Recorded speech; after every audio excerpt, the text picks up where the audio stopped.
Welcome back to the news at 10. A breath of fresh air seems to be blowing across the Shawo community in the Ikorodu area of Lagos.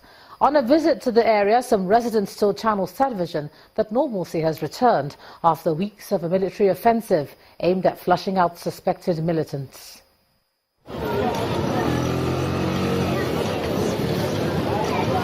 Life is gradually returning to Ishawa community, a battlefield for militants and security agents just a few months ago.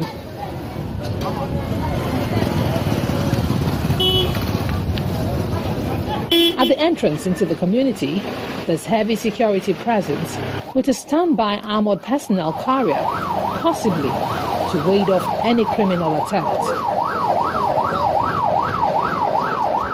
Do not come close is the warning as we approach this military point. The residents are also seen as they comply with directives on how to cross the barricade.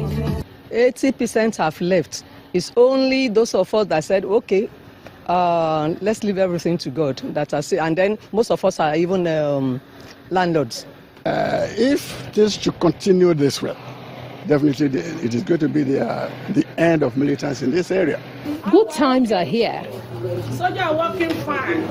Policemen are working fine. No wala, no trouble, no solution. That's according to these residents. They also tasked the people to return home while waiting for the government to make the roads motorable. Wow. Well, I'm happy this year. I'm very, very happy because now I can go anywhere, I can sit anywhere, enjoy myself, enjoy Salah, but we still need good road. The other time, the governor of Lagos came to this area to come and at least promise us 1 or 2 stops like that. So we want that promise to be fulfilled. Life is back, but the commercial activities has not yet returned. Those who ran away because of the problem are they are finding it difficult to come back. The residents of Ishawu can only hope that the relative peace being experienced in the community will not be short-lived. Time now for a look at some sports news. Here's Charles Eruka.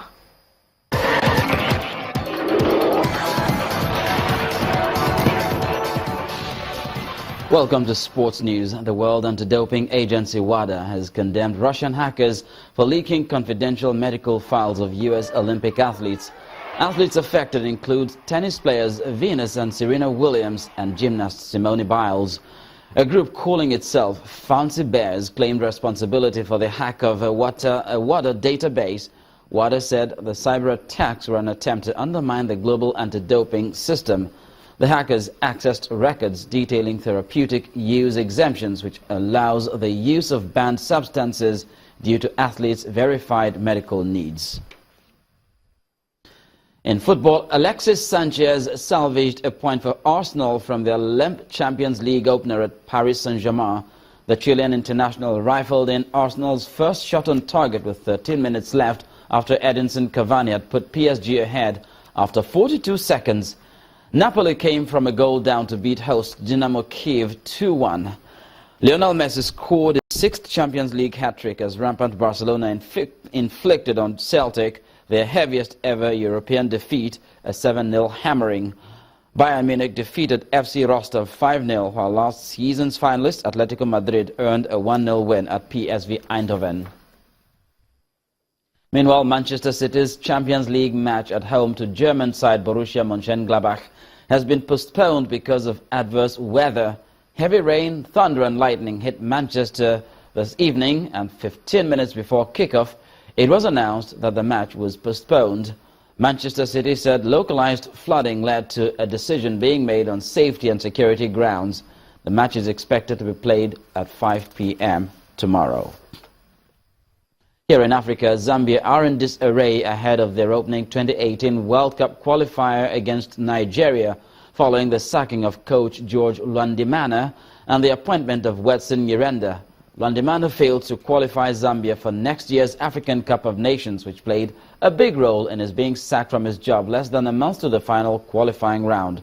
Nyirenda managed Mozambique's Ferroviário de Beira before he joined the Zambian national team's coaching crew. That's it on Sports News, and back to Joma with the rest of the news at 10.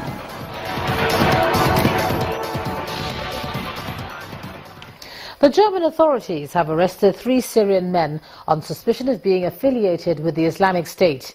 The men, aged 17, 18 and 26, were detained after a series of pre-dawn raids today. It's believed the men were sent by ISIS to launch attacks in Germany. The Interior Minister also told journalists that the suspects may have had links to the men who attacked Paris in November last year. The police are reported to have seized extensive material, but the Federal Public Prosecutor's Office says no concrete missions or orders have so far been found. Well, the Zimbabwean police have reintroduced a ban on protests a week after the High Court suspended an earlier ban as the police had not followed correct procedures. Reports say the new ban will run for a month from Friday. This comes as opposition groups are planning protests for Saturday. The opposition, however, says it will carry on with the protests no matter what the police say. The country has been hit by a wave of street protests in recent months, some of which have turned violent as people complain about the economic and political situation. And the main news again. The President today asked agitators of Biafra to forget about the idea. President Muhammadu Buhari, who passed the message through southeastern NYSC members whom he hosted in Daura, solicited collaboration of young Nigerians towards strengthening national unity. Also today, members of the Movement for the Actualization of the Sovereign State of Biafra marked the group's 17th anniversary with street processions in Anambra and Abia states.